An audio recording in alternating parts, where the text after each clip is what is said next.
he's really he's shameless in intellectual argument. He's absolutely without character, a moral foundation, or even intellectual substance.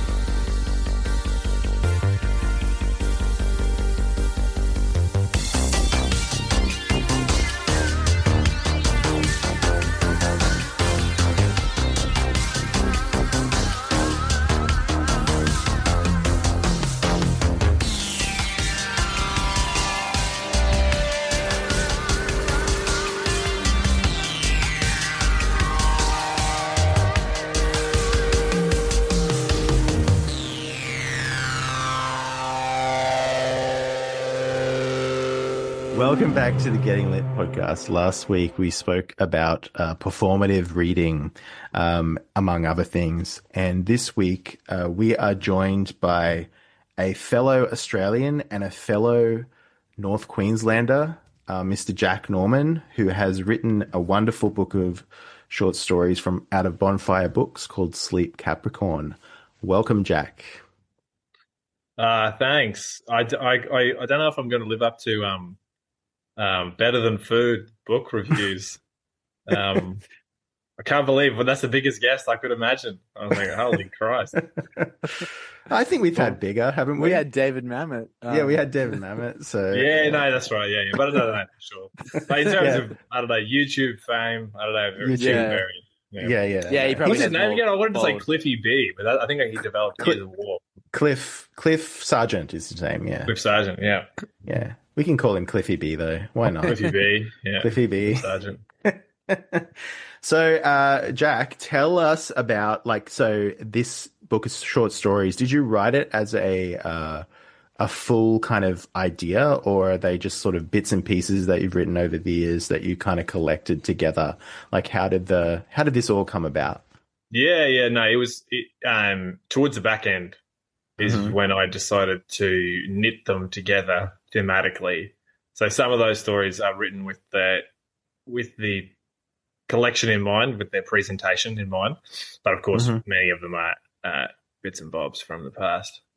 Mm-hmm. And so a lot of them kind of meditate on, family and fatherhood and things like that. And also a very strong sense of place. That's why I mentioned at the top, North Queensland, which is an area of Australia that is not really well covered by our literature in this country.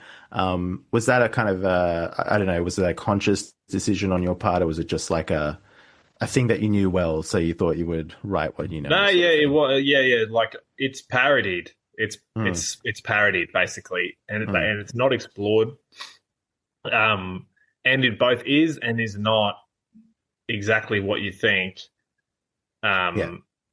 And like, for example, I just spent the whole afternoon watching the Broncos Raiders final, NRL, swearing at the football, and then afterwards listening to the Matty Johns show, like loving it too. By the way, every fucking classic gag, I'm laughing like an idiot. But that's the sort of slack-jawed, knuckle-dragging North Queensland attitude that people kind of expect and ridicule, and like it's fair enough and true though half the time. But there's like plenty of authenticity and plenty of there's a human spirit underneath it all that I thought perhaps I could prove a point here that we're real people. Yeah, definitely. I really responded to it, obviously, because I had so many, there were so many locations, and the vibe of it is as well is like, it's hard to explain unless you grew up there, but like the vibe is just like rendered perfectly. Because a lot of, you can think of like media examples of things set in North Queensland. I think Muriel's Wedding is set in North Queensland, isn't it? That's a great point. I don't even know. Yeah. I've seen that film, but I don't know. Is she in Whit Sundays or something? Is that where does she go to Daydream Island or something? It's called Porpoise Spit, so it's not real, but it's like so that's like probably the most famous depiction of it. But even that sort of that's only like the touristy, beachy side of it. Yeah. But like because we have a lot of American listeners, but obviously things in Australia are upside down. So our north is kind of like your south. So it's very tropical, and the people are kind of the same. Like North Queenslanders are kind of like Florida people. Like there's something about like the humidity and the heat, like it does something to your brain. Like there's a common phrase that we used to say growing up, which is like gone tropo, you know, where like the tropical like weather gets to you when you go a bit funny in the head. And there's a bit of that in here, but there's also, like you said, a bit of humanity to it. And I also found that it was very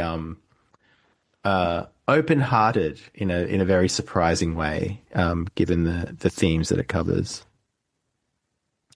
Yeah, you have to have tenderness for what it's like on long.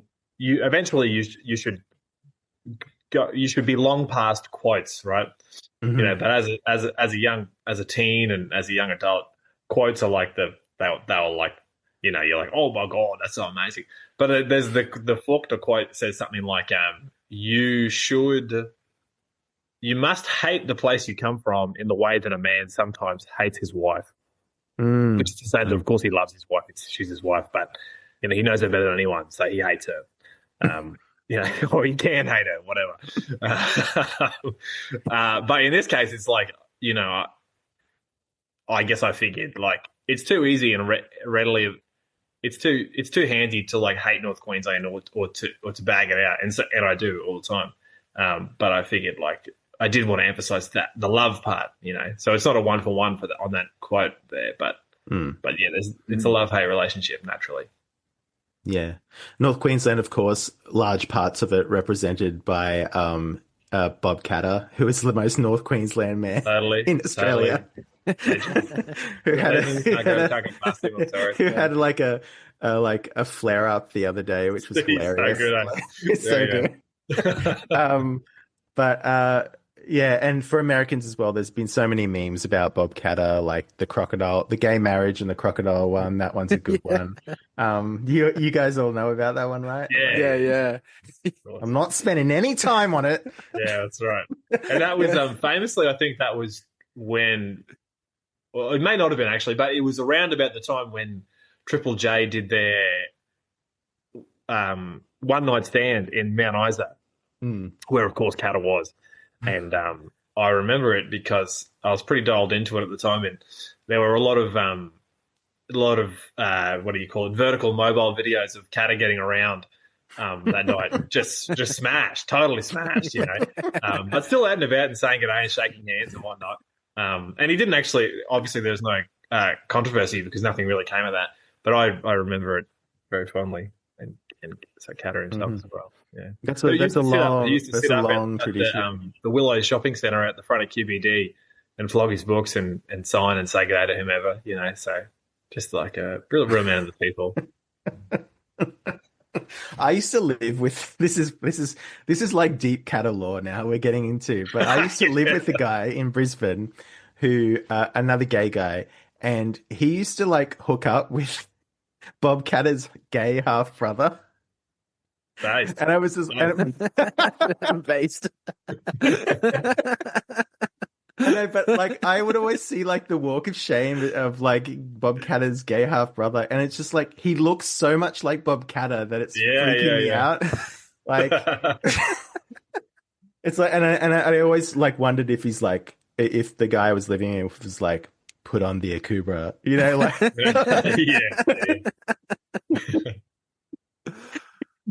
Yeah, but enough about Bob Catter. I mean, we can talk more about Bob Catter if you want. He'll come up. I'm sure he'll come up. Yeah.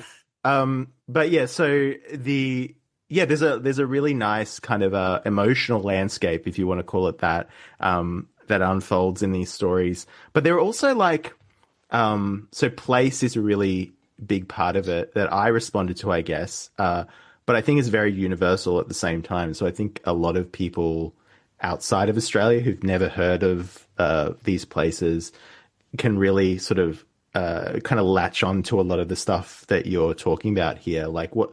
So was that an intentional thing as well? Because there is a tendency, I think, and let me know what you think about this, in Australian literature to kind of almost perform Australianness in such a way that it becomes, I don't know, it just becomes very, parochial. Just feels and forced, like kind of thing. Forced, yeah. What do you think about that?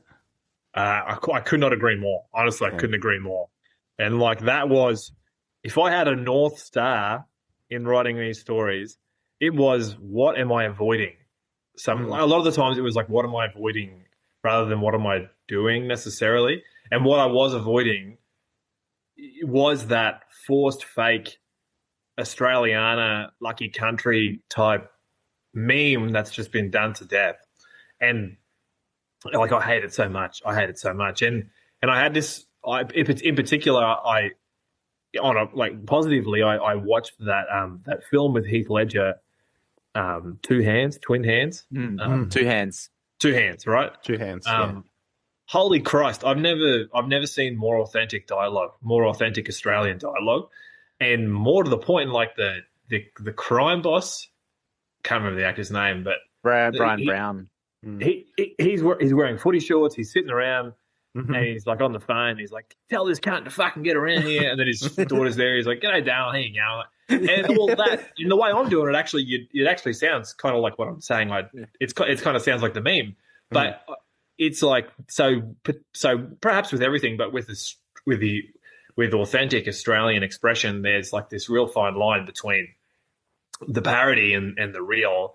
And I was thinking, like, I really want it to be truthful and authentic. And you know, when you read James Joyce, for example, and he writes about Dublin, well, he doesn't care that you don't know what Dublin is, and that's part of the difficulty. Actually, is understanding the nature of that city and those places and what the people are talking about half the time, because you don't function in that culture. But it doesn't beg anything. It doesn't give anything away. Like you just have to get on board with it. And like it's not to say whatever Joyce, that's a lofty comparison, but you know, that's you live up to the masters. So I thought whatever Joyce did with Dublin is what I will attempt in my Homer Simpson, with the episode of The Simpsons, Homer Simpson's on a bike chasing Einstein or something. Yeah, I don't. He wants to become an inventor, and Thomas Edison. Thomas Edison. He's in the shadow of Thomas Edison. So I'm firmly Homer Simpson compared to Joyce. Obviously, I'm not being an idiot there, but like I just wanted to not soften the truth necessarily. No, it's a good like balance between like using like jargon or something. Like I was getting a kick out of it, just the constant mention of like bore water and sand shoes and stuff like that. And I was like, fucking hell, like I haven't heard anyone talk about bore water since moving to Brisbane. What they'll do here is if they have a bore, they'll have a sign in their yard that says like bore water in use. They do, they do. Why the fuck do you need to tell me that? I know, But I remember as a kid, I just drink from the tap that was connected to the bore. I don't know if that was good for me or not, but I did it. The bore water in use sign is like the Queensland version of the libtard in this house. We believe this house we drink bore water. In this house we drink water from the ground. No, totally. Sorry, go ahead. No, I just bore water is made such a lasting impact on me because I drank it so many times unsuspectingly as a really young kid, and I was so distressed by how terrible it tasted. You know, I was like convinced. You kind of grow to like the taste, though, if you drink it. I'm sure you do. Don't get me wrong. It smells worse than it tastes. It's like a durian or something. You know, it's like drinking out of a hose in the backyard. There's that wonderful flavor to it. You know. Oh, I used to like the hose water. That was great. Yeah. They should put that on tap. There's a skate park in Serena. They just had a tap next to a building that was just bore water, and it was real strong smelling and tasting, but it was like it's there. So I just like turn it on, drink straight out of the tap. It's better than dehydrating, but I don't know if I'm like was ingesting like some not gnarly heavy metals or something. I don't know what the fuck's in that shit. So, Jack, when did you start writing these? Like, from what's the kind of span of years when you? I think the earliest one in this one is would be 2019. 2019 is the earliest one. Okay. And so the early stories in particular, there's a lot of like, fatherhood stuff, fathers and sons kind of stuff. And very, very, very well done, I have to say as well, because like sometimes that can get schmaltzy, right? Like you can, and you're aiming for that authenticity, like you said. So, was that like related to your own experience? Like, were you becoming a father at this time or something? Like, why was that such a big theme for you? In the first story, it's that beg love, beg boredom is like I am a father now, and like my fear for how much I will permit my desires, my fleeting desires for entertainment, like because we've all been infantilized by our entertainment habits. So the grasp that still has on me, I thought like, what I didn't want to write a story that said, don't use your phone, so I'm like, I have to like, obfuscate the addiction, the addictive, because otherwise it'll just be about, I might as well write some essay on Substack, be like, don't use your phone. Yeah, it's fucking, don't do that. But that'll go viral. Yeah. Oh, by the way, bro, the Meangian essay was incredible. Oh, and it was no joke. Woolston said it, and I agree. You're a very industrious, workman-like writer. Your ability to just crank out a cultural article like that, because I saw you linked one of the other Meangian essays too. What was it? What was that one about you wrote? That girl who tweeted about flying on a plane. She said, I'm not getting AIDS because I'm not black."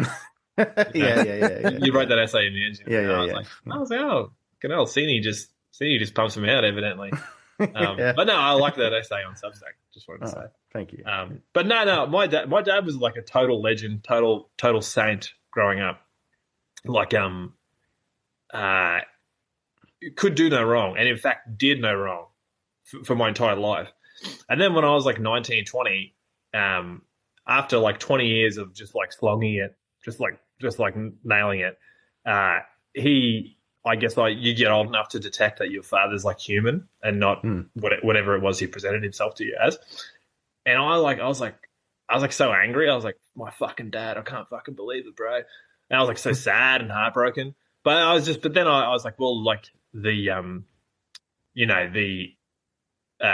lots of kids, unfortunately, become wise to their father's shortcomings, like at 11 years old, 12 years old, because their dad didn't have the endurance necessarily to present the image, to present the role model, like for any longer. They couldn't handle it. Like, I guess so. And then I felt a lot of I was very sorry in my heart for how I like felt about my dad being human. So I had this like one time I was interviewing for this job, and this kind of like this fancy, he's kind of pretending like he was a quirky character. So he was asking me all of these questions out of left field, and he thought, that I thought he was crazy, but he was just asking me weird questions. And he said, "So tell me about your parents. Have you forgiven them?" As though that's the trial we all go through, forgiving our parents. And I was like, "Nah, bro. Like it's up to them. They're going to have to forgive me. I'm the one who's sorry. Like, because I kind of made a lot of demands on them as far as who they should be as people, and they were not fair demands, So like they should forgive me. So yeah, whatever. Like, I certainly have a very contrite understanding of the father-son relationship, where I think it's the father who gets the raw deal because he's the one that has to live up to this expectation. And if he doesn't, then if he falls short, then everyone's like, "Oh, he's a deadbeat dad." It's like, it's fucking hard to be a dad, bro. Yeah. Like I think when people ask that question, like, have you forgiven your parents and your father or whatever, I think what they actually mean is probably, have you realized your parents are human? Like you were saying before. Totally. Yeah. I think that's what they actually mean. I think they're just like, not articulating it properly. Mm. And sometimes, yeah, you're right though. Like sometimes it can happen too early. Like I know people, like my own father, he realized too early that about his father, and his father wasn't very good to him. But he realized that like when he was like 8 or something. So like, and that's kind of, that really shapes you, like as a It would, kid. man. It would, yeah, for sure. Yeah. I used to go around to like kids' houses and like you'd go over there and you're playing and whatever, and you're in the backyard, and then I don't know, maybe a ball hits the wall or something, and then the dad comes. And there are angry dads. That doesn't necessarily, I'm sure you can be a fine figure still and be angry, but just that like they're fucking kicking that fucking ball, and you'd be like, oh my god, man, this is what a villain. You live here, and like it must be terrible. Yeah, so the father son stuff was great. I like the that, but I like that it's not all about that as well. Like, were you thinking about because I'm really interested when people kind of towards the end of when they sort of decide that they're doing a short story collection, was that like a key part of it, like the fatherhood stuff, or did that just sort of like, this is the first kind of movement of the story, and then we go into sort of more, other yeah, kind no, of areas to explore? it's naturally been a preoccupation of mine, I think. First, like in the exact order that I've laid out, I've been rather preoccupied with first, like that feeling of understanding your father to be human. Second, that frustration, and then third, and primarily the longest phase I've been in, is this sadness. Like I often think, sort of, how dare I have ever had any thought that suggests, how dare I think anything less of my father for being, less than what he pretended to be. But when in fact that pretending is the very role that you're supposed to perform. So, and I'm past it now, whatever, like it's all good. But like, I think it's because these stories were written, the earliest one was from 2019 up until now, and now I am a father. So that theme of fatherhood does persist now that I am one. No, yeah, I've moved past it, hopefully. So it's all contained within this collection. Yeah, okay. I'm curious, just based on the dates, did you write any of these during COVID? Yeah, of course. Yeah. The Lifetime Member was during COVID. Okay. And so would have been Hewenden, I believe. Because I heard from a lot of people, like other writers and stuff like that, who were kind of productive in COVID, and I just wasn't. Like I just couldn't produce anything because it was just, I was in Melbourne, mind you, like the most lockdown city in the world. So it was just so depressing. Like, and you can't, like, even if you do have all this free time, you kind of can't be depressed. Like you kind of can't be crushed by the world to create art when, and it's this weird thing too. I don't know about you, but I actually don't write when I have heaps of free time. I need the constraint of like having a routine. I'd like to get your thoughts on that actually. Like, what's your process like and stuff? Do you need the routine, or do you need like I wrote during COVID because I did have free time, but I produced, I can't remember fully, maybe 2 or 3. I can't remember which of the, but I understand. I totally get what you mean. The COVID period in particular was so banal and just grim in general that it didn't inspire much. Regardless of the time you had, it didn't inspire much. And like I happened to be, falling in love during COVID with my wife now. So it was a kind of a halcyon period in that way. And we went to the Blue Mountains at one point when we could, and there was this exhibition about COVID, and it was about the loneliness of COVID, But I just was like, this is so shit, man. Like, not the exhibition necessarily, although whatever, but like the attempt to create some significance of the COVID experience, and whereas it was all just so boring in general. So like any of the stories I wrote during COVID don't reference it at all because I've no desire to reference it because I don't believe that we gleaned much necessarily. And this exhibition was about the loneliness of COVID. And it's a woman sitting in the front of her unit taking pictures of everyone walking past her house because they're on their 10-minute allotted exercise. I don't know how it went in Melbourne, but everyone was allowed down at the house to exercise, right? So she's taking all these pictures of like 100 people walking past the house, and I'm like, that doesn't seem that lonely to me. You know, I mean, I understand that you're behind the gate, like or whatever, but you're taking photos of people. Everyone's got their dogs. Couples are walking together because, of course, they're from the same home. And then you put this whole exhibition on. Like, it sounds like a pretty social period, to be honest. So whatever. There's no need for me to just like smear that woman's exhibition. Yeah. But no, COVID was not generative really because I think it was so boring and depressing, like you say. So I agree. What is generative for you, do you think? The morning, any morning, and early morning is I do all my reading in the morning and I do all my writing in the morning. So as early as I can get up. So yeah, any given morning as well. Don't really care about weekdays or weekends. Yeah. Like the COVID time was just it's weird actually because I've spoken to heaps of other people about this that it's just it's not generative. It hasn't been and that kind of makes me even more angry because nothing came out of it, you know, like nothing good. I know. So yeah, like I forget where I was going with that, but basically like that was a time that existed, and it's similar that you don't, in terms of culture, you don't hear anything about the Spanish flu either. Like, and that was something that a lot of people remarked on, that like it was just something that people just swept under the rug and did because it would have been boring as well, like being in quarantine or you know. I remember reading The Plague by Camus when I was young, 18, right?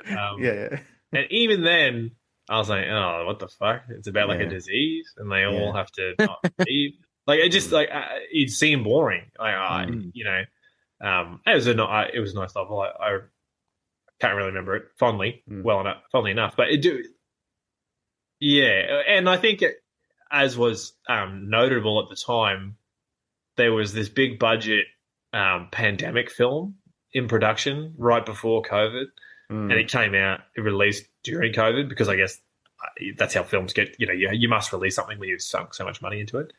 And no one went and saw it because they were all fatigued enough of this of the whole yarn, the pandemic yarn in their own ordinary lives.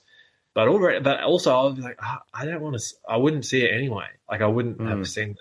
So yeah, I have no surprise. I'm not surprised at all that people like just the word COVID. It's like, you know, it's so like it's something that you kind of just want to forget, but also.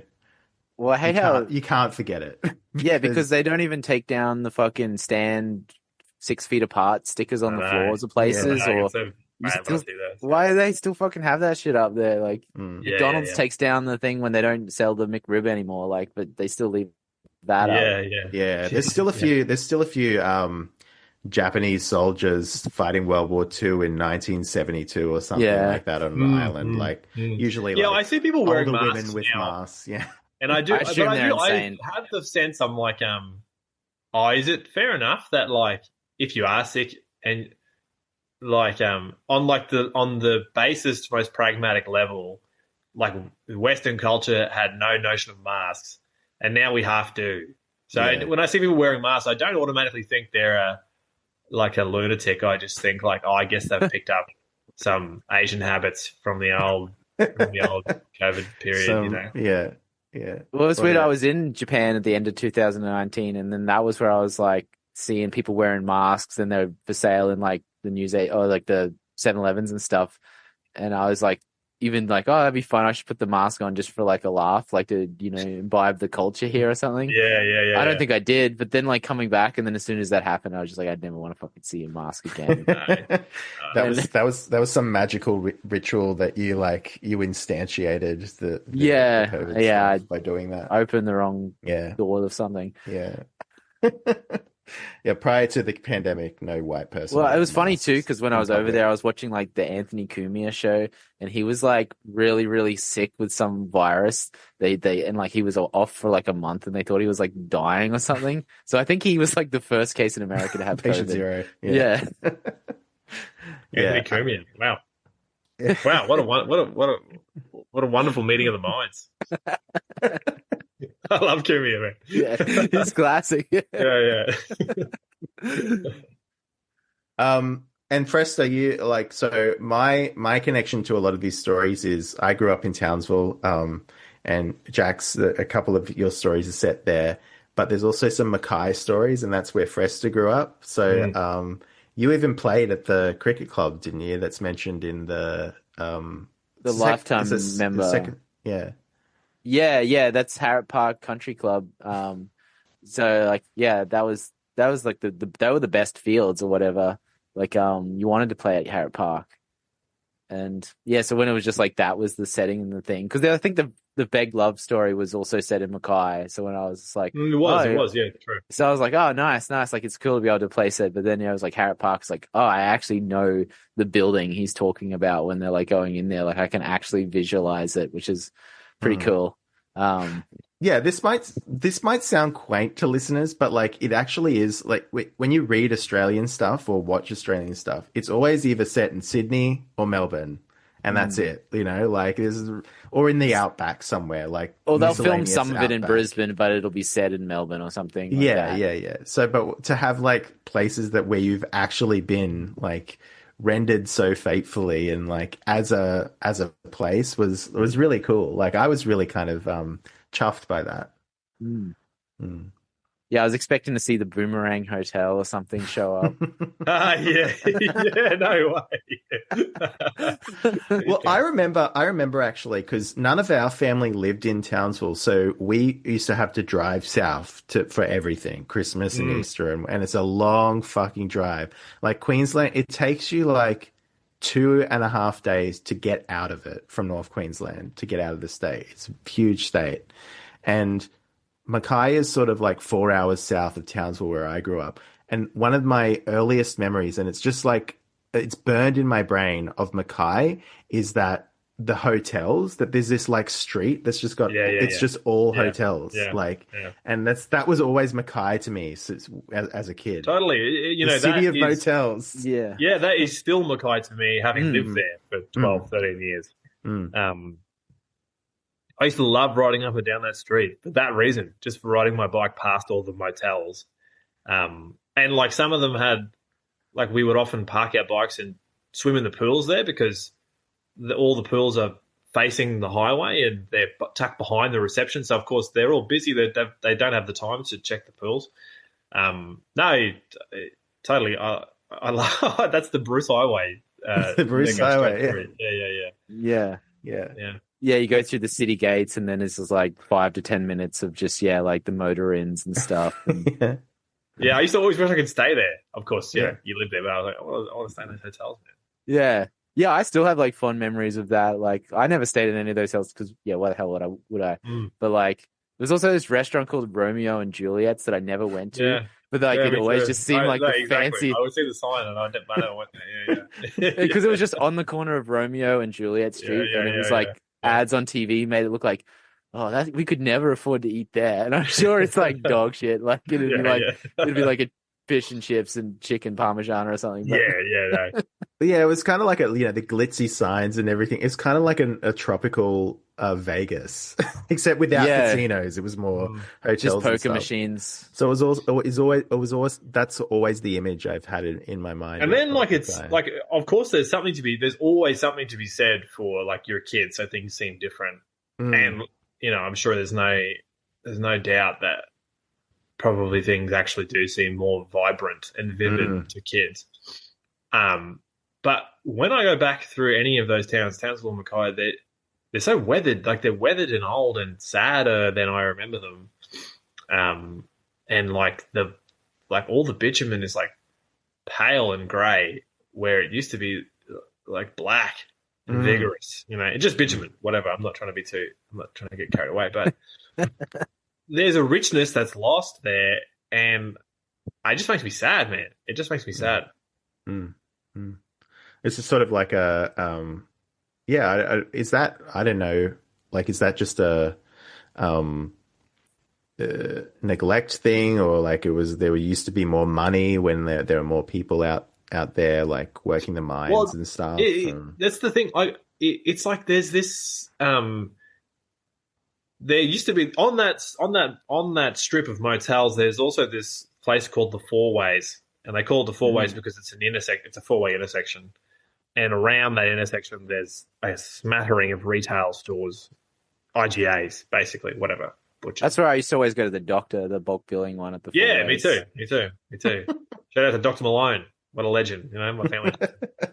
We were a Dr. Murray kind of family. No, that was actually addicted. That was the one, the doctor's surgery that was across from the entertainment center was where Dr. Murray was. But we eventually I feel like you'd be lucky to find a Dr. Murray or a Dr. Malone these days. But even I can't pronounce my current doctor's name. Yeah. I prefer it that way sometimes when they have to touch my dick though, because I'm like, the cultural gap here is really handy for me to not have to worry. You're like, that's not a human. It's like fine. Joking. But no, I don't know. It just all those stores are gone. They're like empty now. I don't know. It was like why, a Domino's and a chemist, I think, is all that's there, and a bunch of empty stores. And they're so sad. They're always sad, like a Domino's, and I don't know why. And I'm sure it's worldwide. I'm sure it's global. But everything just feels hollowed out.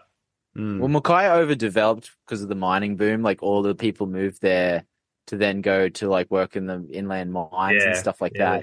So in like 2005-ish, like when I was sort of finishing high school, just every cunt was fucking like moving to Mackay.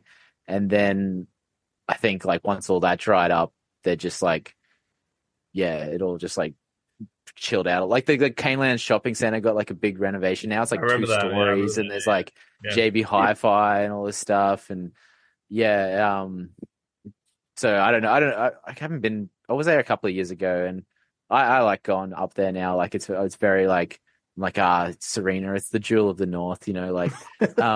So I just I find it all. Serena's actually quite nice and green. Like it's very I think it is nice. Yeah, it is beautiful. But it's just because it didn't overdevelop like Mackay. Like it's. I don't even think it has McDonald's yet. Like it has a Subway, but like. So it's just that was it.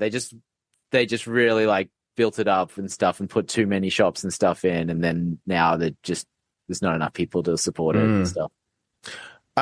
Jack, I wanted to ask you as well, like you're big into, we're going to talk about Knights of the Old Republic later, and you're obviously a big, based on your like handles and stuff, you're obviously a big Tolkien fan. So you've got those sorts of like, you're into that sort of stuff, but your writing is not like in any way fantastical. It's all very realist. Like, what's that distinction about? Like, you're clearly into like fantastic literature, but you're kind of only writing like really kind of just basically psychological realism or something like that. Like, will you ever write your fantasy epic one day, or what? What do you think? Hey, I've got a story with the Unreal Press. A pulp story. I call it, the one story I have with Unreal Press is the only pulp story I've ever written, and I treat the pulp genre very shallowly and disrespectfully, which is to say that I'm like, it's just swords, right? That's all you. So well, it is. Yeah, that's right. Yeah, that's all I want out of a pulp story. Exactly. No, and so that's it. The man and the legend, White Pill Media, actually reviewed that story, and he said he couldn't finish it. It was so boring. So, jeez. But like Yeah, I mean, I certainly the Silmarillion, by the way, is defined for me by its prose style. It's just I don't know if either of you have read the Silmarillion, but I have, yeah. I've read the Lord of the Rings and the Hobbit, but I haven't read the Silmarillion yet. Even the Lord of the Rings, to be honest, even the Lord of the Rings, they have a prose style all of their own, and it is extremely aesthetic. And I think I actually take an aesthetic influence from Tolkien's writing, particularly in the Silmarillion. Maybe it's only not much. I mean, I don't know. I do. Yeah, I love fantasy and genre as a form of entertainment. But I don't have. I feel like that takes a lot of creative drive. Actually, and you need to be extremely industrious to work on those stories and flesh out those worlds. And that's not exactly the same joy that I take from reading. Even reading pulp as a kid, I would still, what stuck with me were the phrases and the sentence structure. Even then, and I would not read books if they were too instructional or if the writing was too stage direction. That's the man. So you didn't read those books where it's like you have to like set your like characters like what his stats, and then you make all the decisions. Lit RPGs. I tried one of those as a kid, and it gave me like a headache, and I never ever again. Exactly. Yeah. So like I read more earnestly, and more often than not, I'm reading whatever literature, traditional ordinary literature. But I just think I think Tolkien especially is kind of the master, and kind of, there's that letter at the start of the Silmarillion where he writes about his desire to create the English myth. And for me in particular, growing up, reading those books with my dad, watching those films with my dad, and I reference the films only because I think Jackson adapted them with the same spirit. Like, I think it actually did achieve the status of cultural myth. So in some way, I actually want to honor that, because I don't know, like, whether, I mean, what an unbelievable ambition to create a new myth. And in fact, like the Lord of the Rings, Middle Earth, that is currently the most mythical modern story, I think. I mean, I think he did it. He achieved it. He achieved the English myth.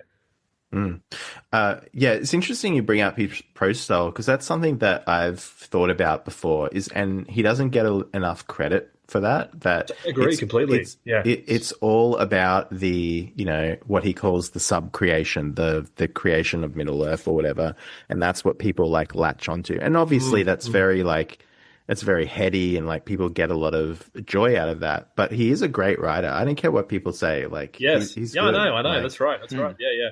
Or and if they are leveling some criticism at him, it's something, usually I think I kind of misguided criticism where they'll say it's good guys and bad guys. The morality is very simplistic. I think not understanding the kind of the noble attitudes that's there, but that's the only criticism. Like, no one criticizes his writing style, or if they call it juvenile, it's because it's good guys and bad guys, and they've not.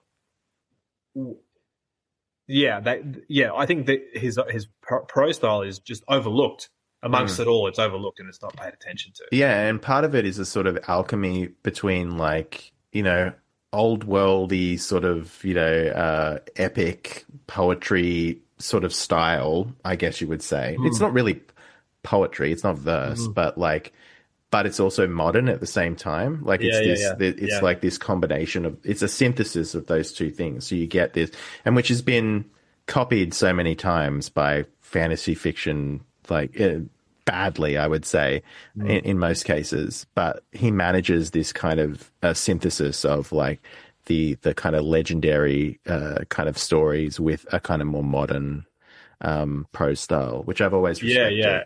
And like, to be honest, in Capricorn, in all these stories, I'm trying to balance some sort of formal prose style with the extremely raw North Queensland attitudes, vernacular spirit, the vibe there, and not wanting to wanting to keep that prose style as formal as I like it to be, and within the confines of the style that I'm trying to develop, but still fully expressing the fantasy of North Queensland. And I think that's from Tolkien as well. Yeah, yeah. I think even in a lot of these, I think all of them are actually.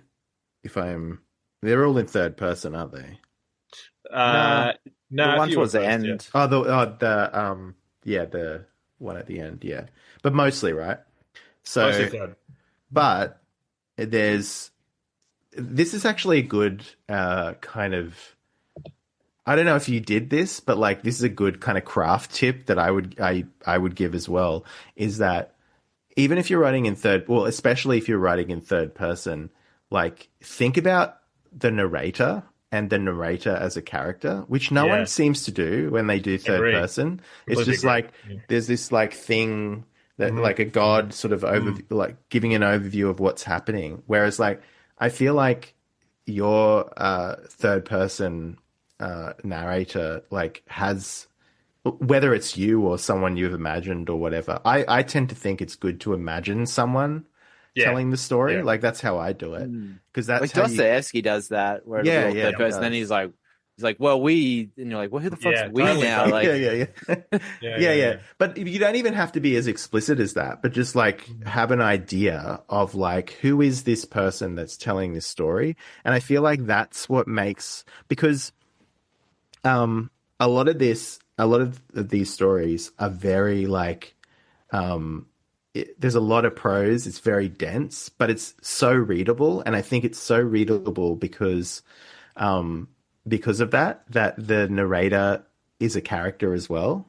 You know, like I don't know if I'm making sense, but no, I know. I think to add to the craft tip, right? Like when you don't do that, when your narrator isn't a character, it actually is kind of, it just becomes too clearly and too pedantically in many cases you're writing the story.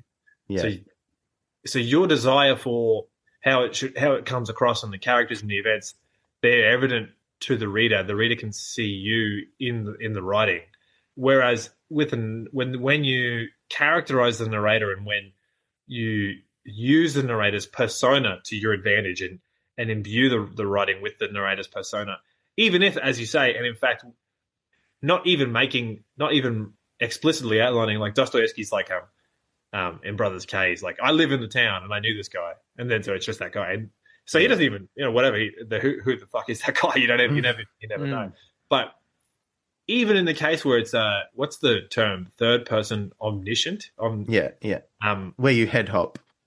Yeah. Well, you can that omniscient narrator, some kind of god-like figure, they can still be god-like, omniscient, vague, and have a personality. Like I'm like, what if it is a god who knows everything, but they kind of deliver the news to you with an Australian accent, like and that accent is in their prose. So why not? Like, so the narrator can.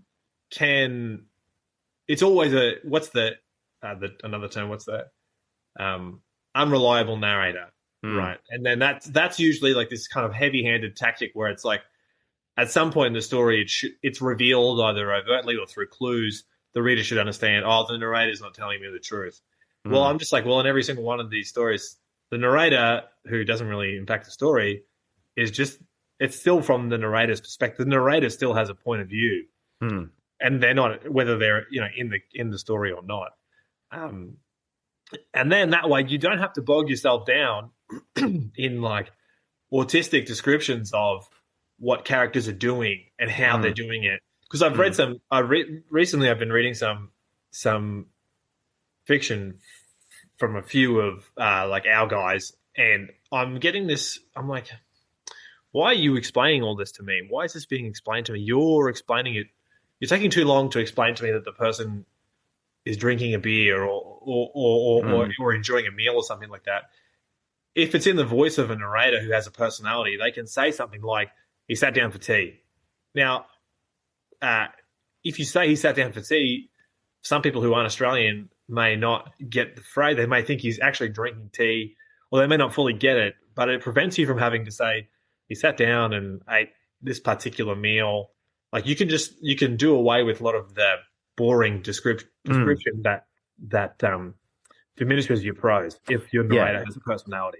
Yeah, that only works for something like, Patrick Bateman or something when he's going through psychotic detail. Totally. Yeah. Everything that he's doing. Like if it's not that and funny, then it's kind of like, why are you even doing that? Like, why do we need to do that? Yeah. It's very, and I think this is a problem of not leaning into the fictional, like novel. I don't want to say novelistic because, you're writing short stories as well. So like, I guess like prose fiction form, leaning into that being its own thing, because I think what a lot of people are doing when they're doing that is they're kind of haunted by the cinema. So they're viewing the third person narrator as like the camera, right? Rather than, and that's sort of like a neutral perspective that kind of can take in anything, like a deep focus lens that's showing you everything in the scene. Whereas like, well, it's not a movie, it's a short story or a novel or whatever, and what's relevant to the scene is not necessarily always what you see. Like you can write a scene in fiction that has no visual elements in it at all. Totally. So like, and that's the strength of it, so that's why I say people should lean into that. And it's not a movie. So now and again, or in fact throughout most of the story, you are imagining in your head what's being described to you, but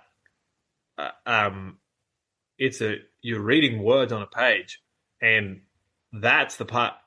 It's the words. It's the actual words on the actual piece of paper, and does it sound good when you say those words? Like forgetting when you mentioned that people forget the notion of prose writing,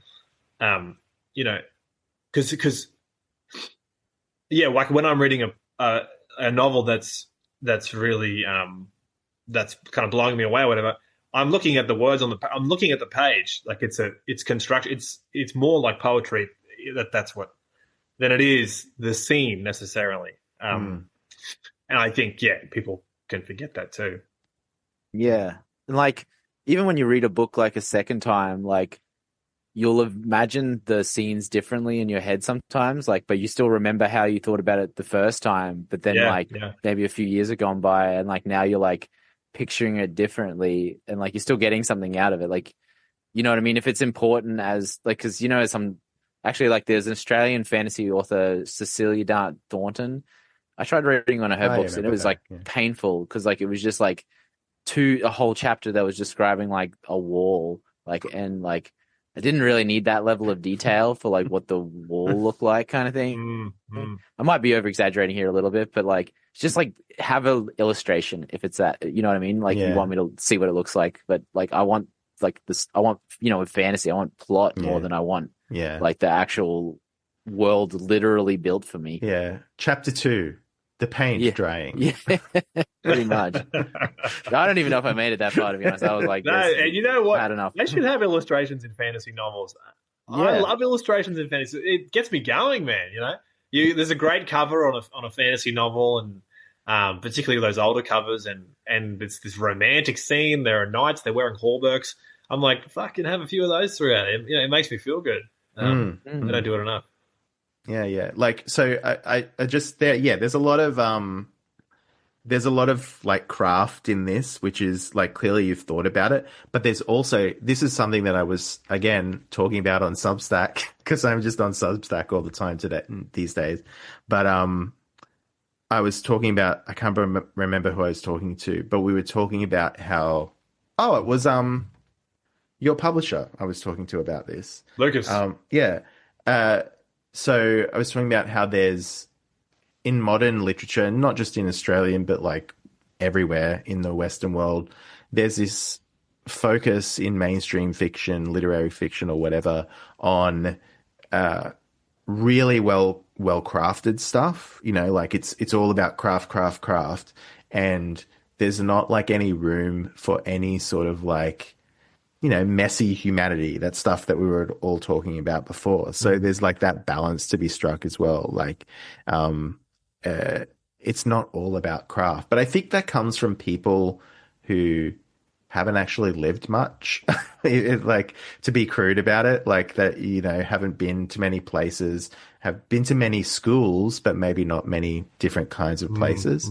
So, and that's sort of like a kind of tired critique, but I think it is actually true. Like, this focus on craft and like making, you know, sanding off all the edges, just, it's not enough. Not enough for me anyway. So like, you need to pair that with a real kind of vitality, I think.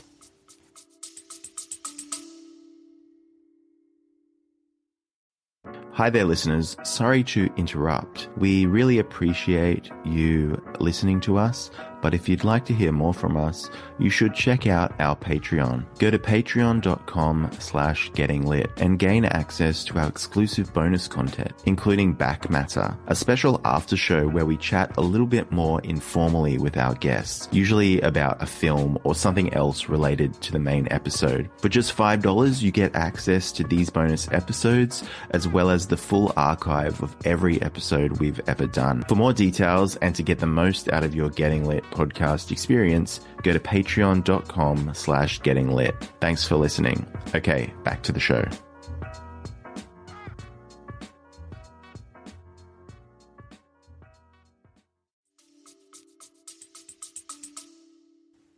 Funny, I often worried that that's what I was doing with these stories. Is that my focus was on the craft too much, and that I said this to Jack BC from the Book Club from Hell.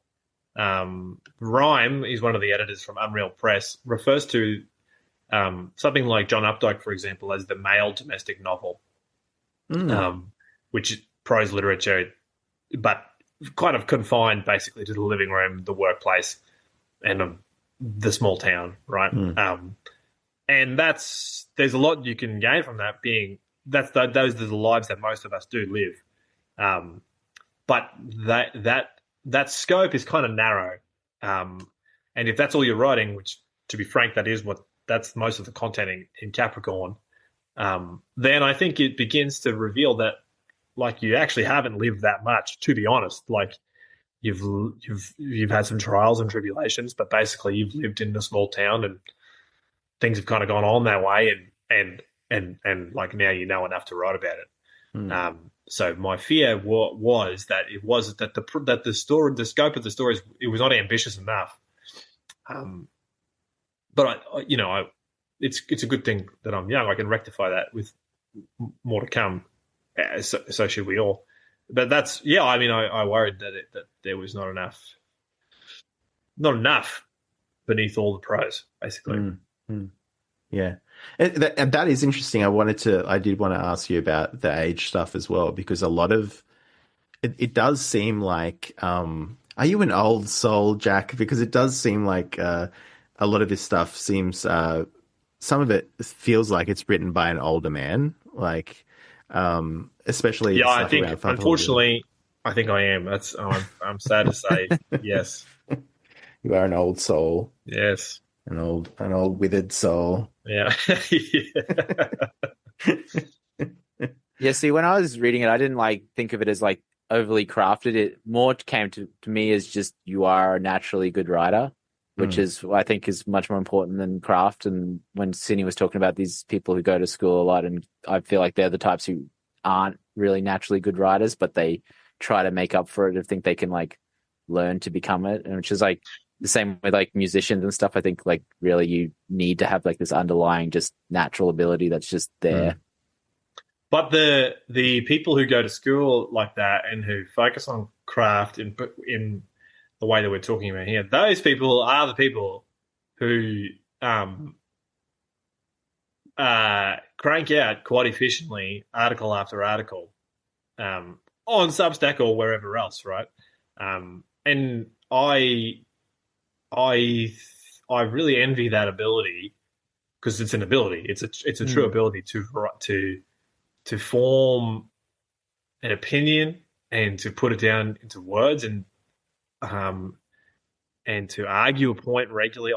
I because the Substack game is a game and you got to be in on the game, right? And I'm like, I sometimes think like I can fairly, whatever, mate, this has fucked me off enough. I'll write something, and then I'm like, can I get past 3 sentences? I don't know.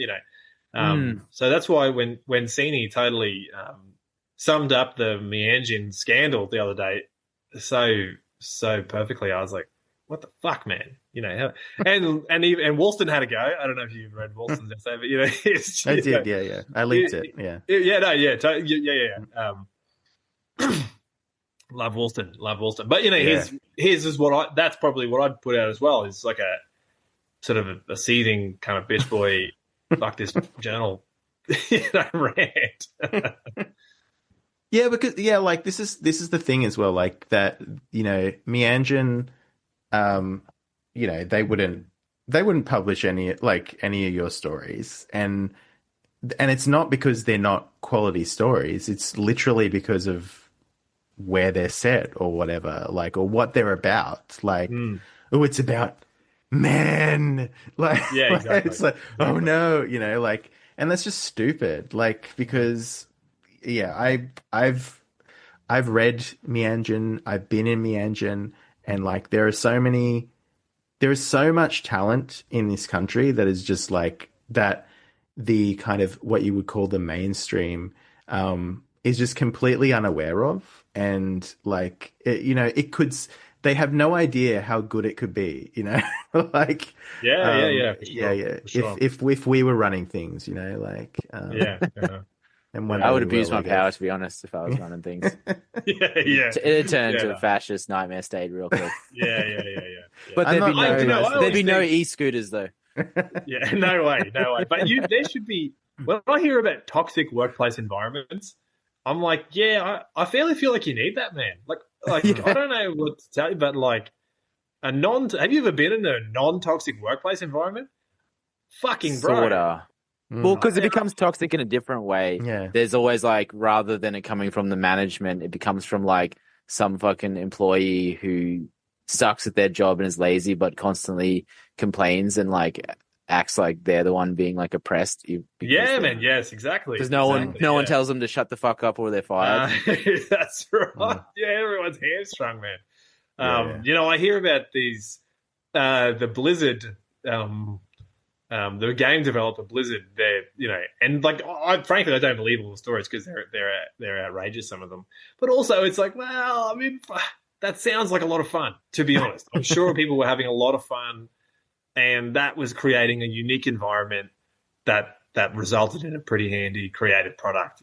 So when we inevitably do sort of take the reins of Meanjin and shape it in our image, or whatever, we should freely. I'm going to rename it to Brisbane, but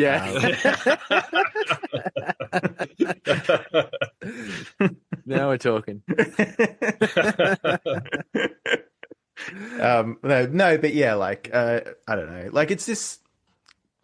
There's just no appreciation for. I do think it literally is just talent. There's just no appreciation for real talent. That's not the thing that these people are selecting for. Yeah. It's all other things, and it's weird. I've always found that weird. The article, maybe you linked it or it was adjacent to you. It was just a handy little dissection of the nominees for the Miles Franklin Award, going through all the novels and what are they about and whatnot. And it just kind of lays out that none of these novels have any kind of stylistic merit necessarily. It's just because they're about the right things, and the right things now happen to I do tire of the yarn about feminists and women and etc. Yeah. That's tired. It's extremely tired, and it's not so much that in Australia in particular that it's about that Australia's notion of meaningful literature is tied to some sort of issue. Like there has to be an issue at the core. I remember in like grade 9, our assigned reading was this novel, young adult novel about the dangers of cyberbullying, and that was the thing, right? So cyberbullying doesn't have the culture war flair, but what was important was that it served some purpose. It was educating us about this or that, and it's like that. And then that's why when I heard the news, I thought I want to check what's the go on Meanjin, what's been the go, because I don't hang up there too much. And the last story that's been published is it's about the farmers and the rough go the farmers are having. Like, fucking hell, man, come on. And like that, I bet they were like, this is our right wing piece, because because it's about farmers. Yeah. So for Christ's sake, must we? Must we? Yeah, no, like, I don't think so. But like, it is funny how that issue, and I think in countries like Australia, that kind of school board literature kind of just keeps going to like outside of school, and it's like metrics, ticking boxes, like, it ticks this box or whatever, and that is all linked to kind of government funding and things like that, I guess. So that's why it's all like that. So I think, I don't know, I just think that's the explanation for it, but it's just, obviously it doesn't serve the country well. So I'm like, something else has to, rise from the ashes of things like the engine, I think. Yeah. That's what I said to my wife. I was like, because I was trying to explain to her what the importance of because she's like, didn't care at all. So but I'm like, what's rich is that many people are kind of bemoaning the loss of this journal, and like and some people are scurrying like rats, you could say. I won't, because whatever, they're all nice people. But now that there's no funding attached to this thing, what are we going to do? And then I was kind of like, well, I mean, I've been doing it for free for 15 years. I don't know what to tell you. Like, I've been having a great time, and I still am. And things are looking up for me, man. So you don't, so not that it's not, I'm not trying to make a purist argument necessarily, but you don't need the money. And like, and if you're tied to the money, then it's like, well, there's purpose. There's more purpose to it. Yeah. And it's also not that much money. Like, Meanjin actually paid pretty decently for a submission. So, but it's still not like, it's not like, 1960s, I could like write a story and like live off that for like half the year or whatever. It's not that sort of money, like, so, it's funny. It's funny, isn't it? It's funny you mentioned about your wife, because like, I feel like the optimal partner for a writer is someone who does not give a fuck whatsoever about your creative work. It's actually great. I love it. Yeah. She refers to it as, oh, you're writing your stories. That's it. Like, I don't know, that's fine, but there's just something condescending about it. Are you going to write your stories today? Yeah. It's like my nonna going to watch her soap operas. She's just going to watch her stories. Like there's a.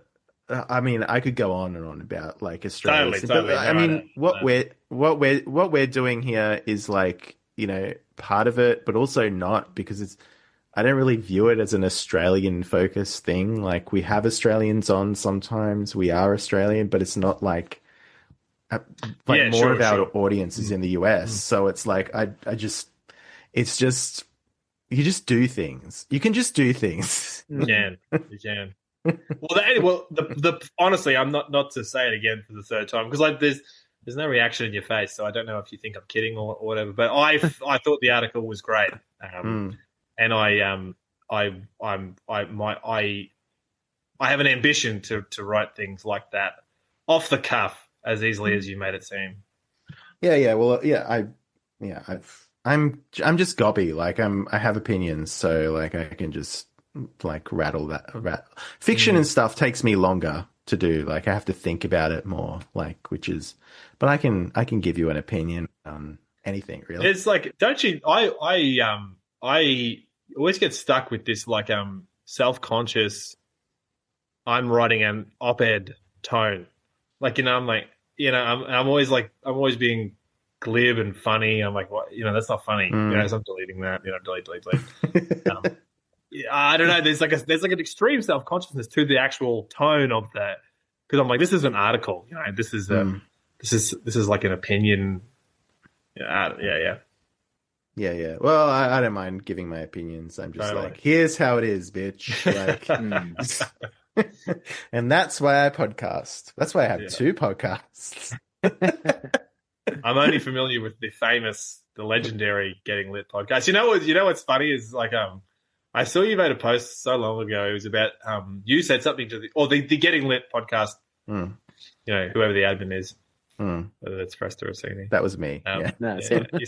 You said something like, that you've had writers will message you out of nowhere and ask to come on the show, and you'll say of course, and they'll totally ghost you, and they won't even show up for the session, which seemed strange to you at the time. That's what you said, and I was like, yeah, wow, that's crazy. A legendary podcast like the Getting Lit podcast, and people are ghosting them. Well, I'm not going to ghost them. That means because I've got a book coming out in 8 months, so I'm going to hit them up, say I'm here. Okay. Yeah, it's like on Gumtree, you sell something and people will be like, hey, is this available still? And you immediately reply, yeah, and then like you never hear from them. Yeah, what the fuck? You can't just be like, it's actually, sorry, I found it elsewhere. But Gumtree, now there is a good source of fiction, of the Australian stories right there. Gumtree. People will tell you their stories in the description of the item they're selling. Yeah. Right. With the worst photos you've ever seen. It does help though, because I'm like, this person I'm convinced of the person's credibility, so I will give a look at this. Oh, are there any credible people on Gumtree? I feel like Gumtree is like everyone is psychotic, or on drugs or both. Like I don't think I've ever, especially latter day Gumtree, ever experienced anyone who was like psychologically normal on that website. But I bought a bureau from, I'm pretty sure he was a meth head. So nice. It was a nice bureau though. I bought speakers off a meth head guy that had all these rose tattoo posters and stuff, and it was they were really cheap, but so they were definitely stolen. What? Yeah. Nice. Nice. Fresta, did you have any other thoughts on the book and let me see questions for Jack?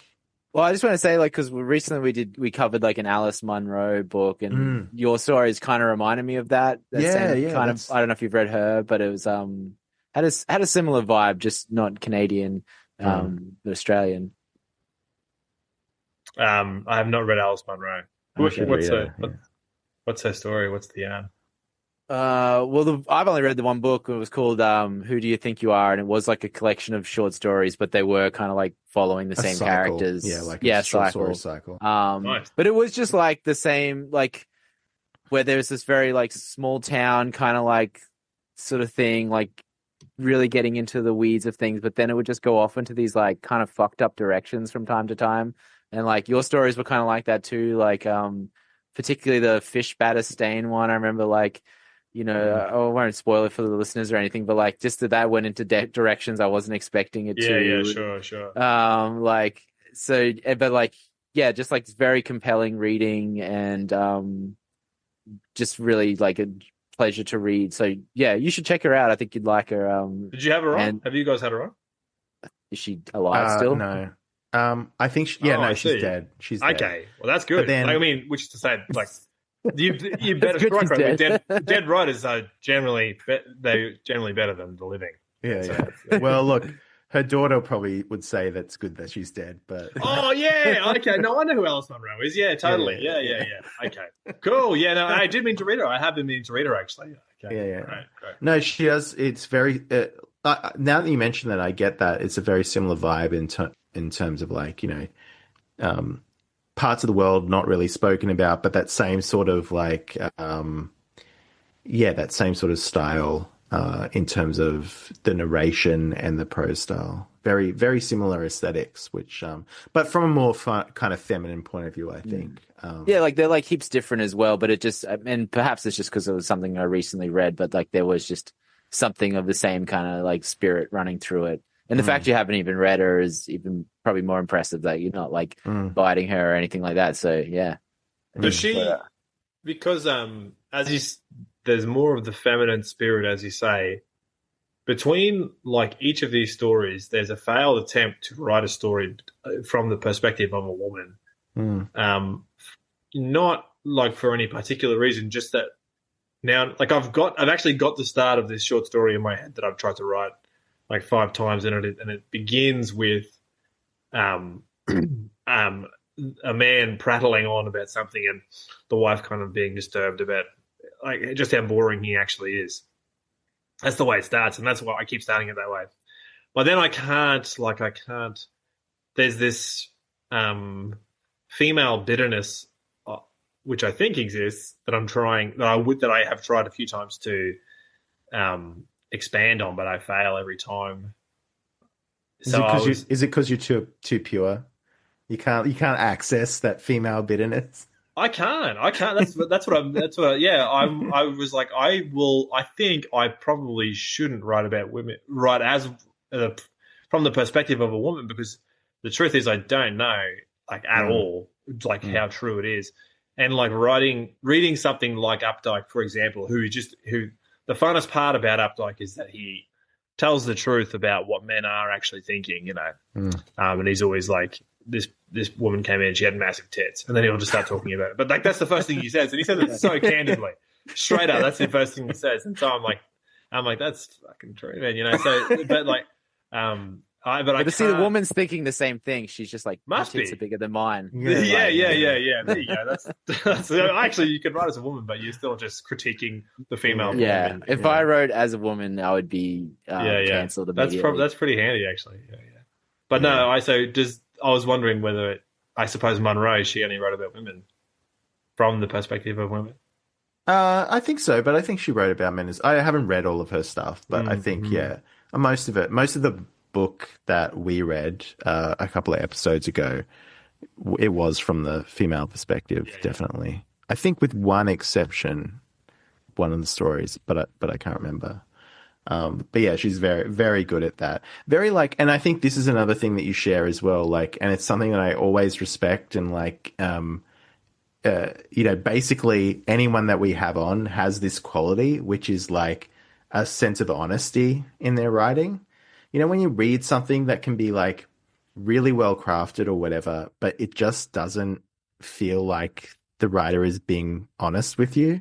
Like that's good too. Like, I think, there is a tendency with, I guess, work like this that is sort of giving the long forgotten male perspective on certain things, that it can be a bit like, I wouldn't say dishonest, but unreal, because sometimes the resentment can overtake a lot of what the story wants to do. Totally. You know? Yeah. I read this story recently in Man's World. It was called The Massage, or The Masseuse, right? And it's about this guy. He starts off at his job. He's a corporate high flyer. He's giving sass to his boss because he's a bit of a rogue. And then there's a masseuse who visits the office, and she massages men at their desks as a perk of the job. And he sweet talks her, and they go out for a date, and then he's very cavalier while they're going out, and she's like saying things like, "Oh, Mexican burritos, that's so diverse." And he's like, "What a stupid bitch," you know. And then so they have sex anyway. They go home and have sex, and then she's like, "Yeah, I have a trans child. My child is trans." And then like the climax of the story is that he lectures her about what a stupid bitch she is, and she's a bad mother for for telling her. He's like, and then he's like, and then like he just like gets carried away. He's like, "I left, and I hope that she she always remembers what I told her." Like the character is like seething about it later, and so I was just like, "God, this is awful, man! Like, what are you doing, man?" And so yeah, you really got to avoid that. I guess. Yeah. I think yeah. There's a when we were talking about this, I think we were talking about it. I might have been on my other podcast that there is a danger in trying to correct the imbalance with the kind of more with literature being at the moment, at least in the mainstream, very feminine coded or female dominated, as like overcorrecting, you know, like that it's not like instead of being girl boss, it becomes like boy boss or like, but like the mansplaining fiction, you know, sort of shit, which is like, I love a good mansplain, but like, but the resentfulness can suck any kind of like art out of the thing, you know. Yeah, definitely. Yeah. But yeah, so like what were your influences though? So obviously you mentioned Updike, but who else do you think influenced these stories or just your writing in general? Yeah, definitely William Gass. His In the Heart of the Country is like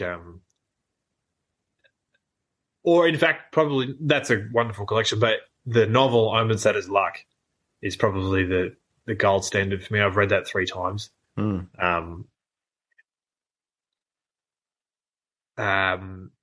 know, like I've very typical influences. I think it's like the Try Hard Suits influence list, basically. William Gass, William Gaddis, Thomas Pynchon, you know, John Barth, John Updike, Henry Miller. Nice.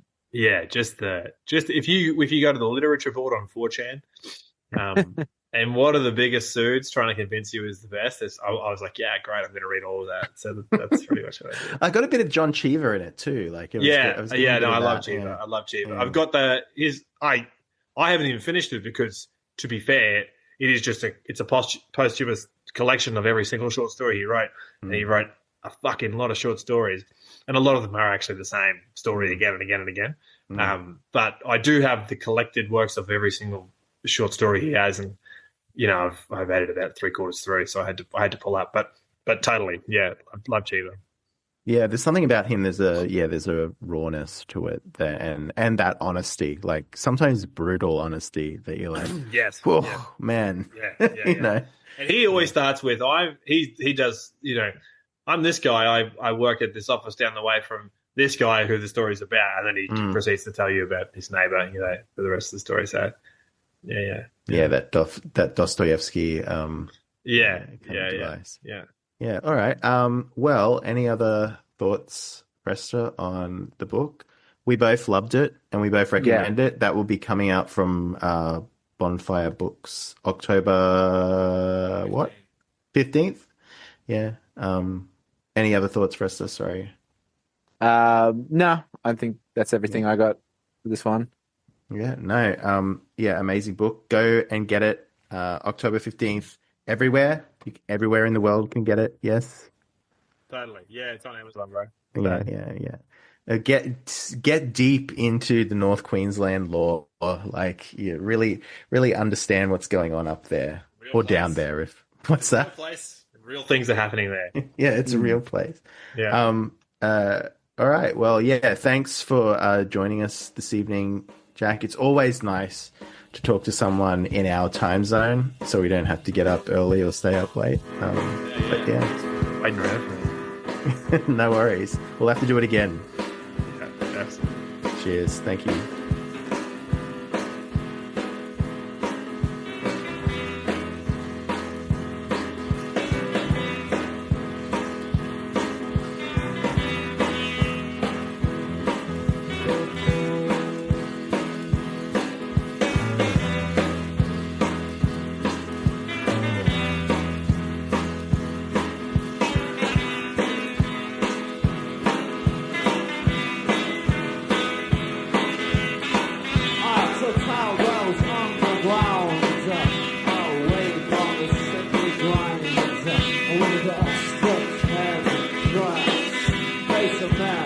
Covered with feathers, orange dreads with blue black lines that drip down to his chest. A body octopus mask and light blue plants hands on.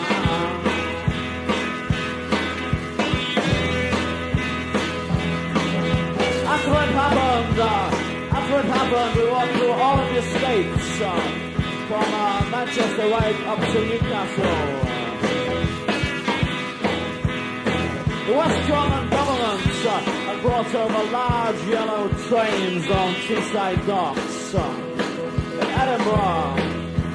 Edinburgh, I stayed on my own a while in the pissing rain until the Queen Mother hit town. Until the Queen Mother hit town.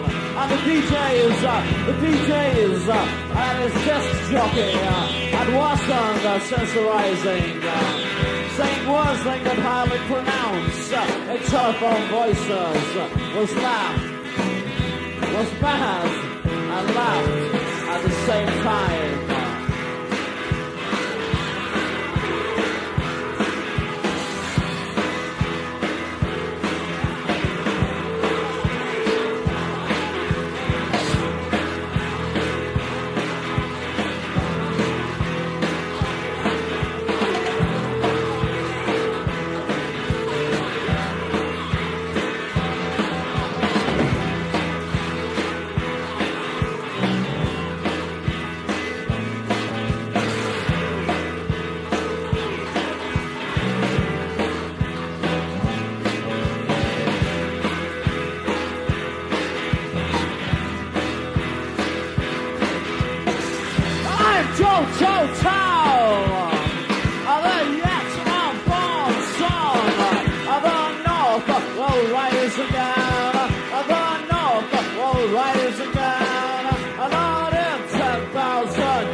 Will rise again, the North will rise again.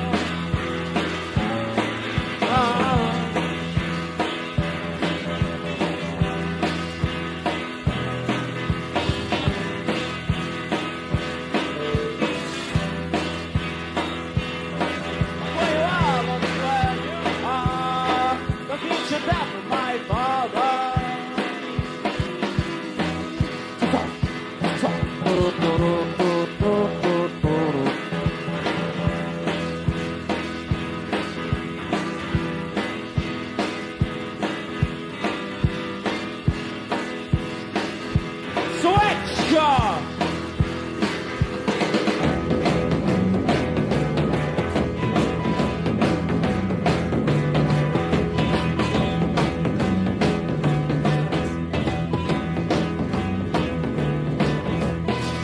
Tony was a business friend of R217 and was an opportunist man.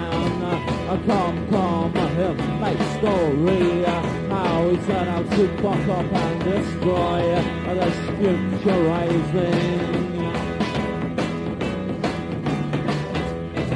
The business friend came round today with teeth clenched, he grabbed my neck. I threw him to the ground, his blue shirt stained red. He said the North will rise again. I said you are mistaken, friend. I kicked him out the home. Too many people, cowards and criminals, and a government crap when all it takes is a hard slap.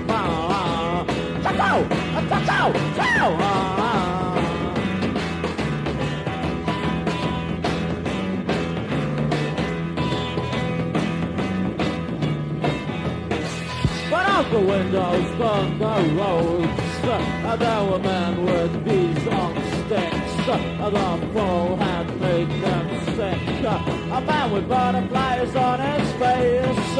His brother threw acid in his face. His tattoo ho did reverberate with the drunken Highland man. A revenge from the London dash. The North End rose again, but it had turned out wrong.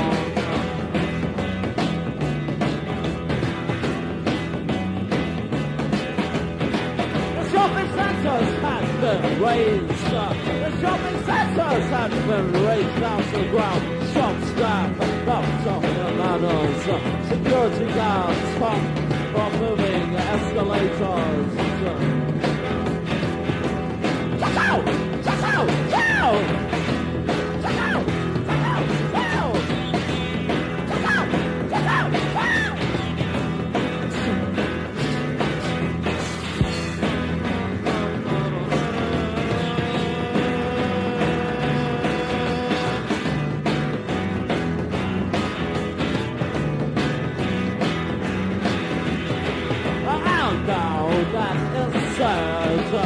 Tony seized the control. He built his base in Edinburgh, and on his hotel wall, a heard fire on a tractor. He took a bluey and he called Hotel. He said the North has rose again, but it has turned out wrong. He said the North has rose today, but it has turned out wrong. I've been in cabaret. I have vowed to defend all of the English clergy. I'm sorry, I'll have to go for renegades. I'll have to go for renegades. That's why Tony laid down the phone. Said Toto, go back to bed. The North has rose today, and you can't stop your age. And you can't stop your age. And you can't stop your age. And you can't stop your age. And you can't stop your age. And you can't stop your age. I'm working every day. I just tell you to stop your age. Just tell you to stop your age.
This is a nice cheerful one.